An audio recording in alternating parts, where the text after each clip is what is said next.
رادیو فردا.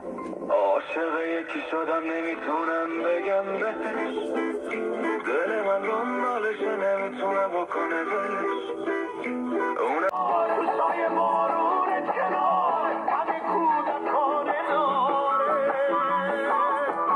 صدای آواز منه تو گوش پرسه میزنه، تا میخوای بهانه داره. دل من یه جای قصه انگار منتظر شما بود. که در گوشتون بودیم.